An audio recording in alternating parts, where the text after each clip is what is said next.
यहोवा अपनी प्रजा को बल देगा, यहोवा अपनी प्रजा को शांति की आशीष देगा। शुक्रवार 3 जनवरी 2025। आज के मनन के लिए मैंने आप ही के लिए चुना है व्यवस्था विवरण अध्याय 2 और उसका 7वां वाक्य। क्योंकि तुम्हारा परमेश्वर यहोवा तुम्हारे हाथों के सब कामों के विषय तुम्हें आशीष देता आया है। इस भारी जंगल में तुम्हारा चलना फिरना वह जानता है। इन 40 वर्षों में तुम्हारे परमेश्वर यहोवा तुम्हारे संग संग रहा है और तुमको कुछ घटी नहीं हुई। आपका दिन आशीषित हो। जब हम इस नए साल में प्रवेश करते हैं तो हम इस बात को याद रखें कि परमेश्वर हमारे साथ रहा, उसने हमें आशीषें दी हैं और हमारे पास कोई कमी ना रही। आइए इस वाक्य पर मनन करते हैं। आज की सुबह का विषय है तुम्हारे पास किसी बात की कमी ना रही। ये वह समय की बात है जब मूसा इस्राएल के लोगों से बातें कर रहा था और वो रेगिस्तान में था। मूसा ने उन्हें बताया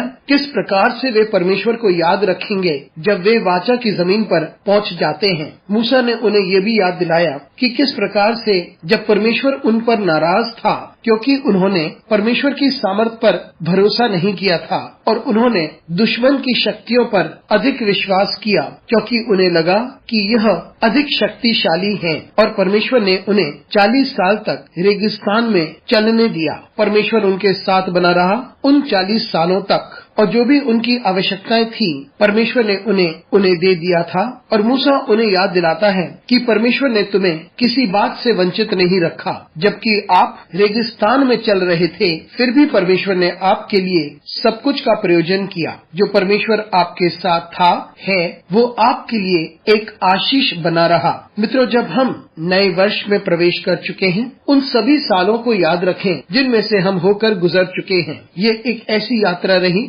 जिसमें बहुत सारी चीजें हुई हैं। कुछ अच्छे पल, कुछ बुरे पल, विभिन्न परिस्थितियों का हमने सामने किया है, लेकिन एक बात अटल रही, परमेश्वर ने हमें कभी नहीं त्यागा है। परमेश्वर ने हमारे साथ यात्रा की, उसने हमारे लिए पर्याप्त प्रयोजन किया। परमेश्वर ने हमारी प्रार्थनाएं संपूर्ण रास्ते सुनी। परमेश्वर ने कभी ऐसा नहीं होने दिया कि हमें अकेलापन महसूस हो। प्रभु हमारे साथ है। हम इस बात को याद रखें और आशा के साथ परमेश्वर को निहारें। हम निरंतर परमेश्वर को धन्यवाद दें उन सालों के लिए जो बीत चुके हैं और आशा से परिपूर्ण होकर परमेश्वर को निहारें महान आशीषों के लिए। अनुग्रहकारी परमेश्वर स्वर्गीय पिता, तुझे धन्यवाद देते हैं, तेरी स्तुति करते हैं और तेरा आदर करते हैं। हमारी सहायता कर परमेश्वर ताकि हम इस बात को समझ सकें तूने अपने अनुग्रह के द्वारा हमें यहाँ तक पहुँचाया है। हमारी सहायता कर परमेश्वर ताकि हम अपने आप को तेरे हाथों में समर्पित कर दें आने वाले दिनों के लिए। यीशु मसीह के नाम से मांगते हैं, आमीन।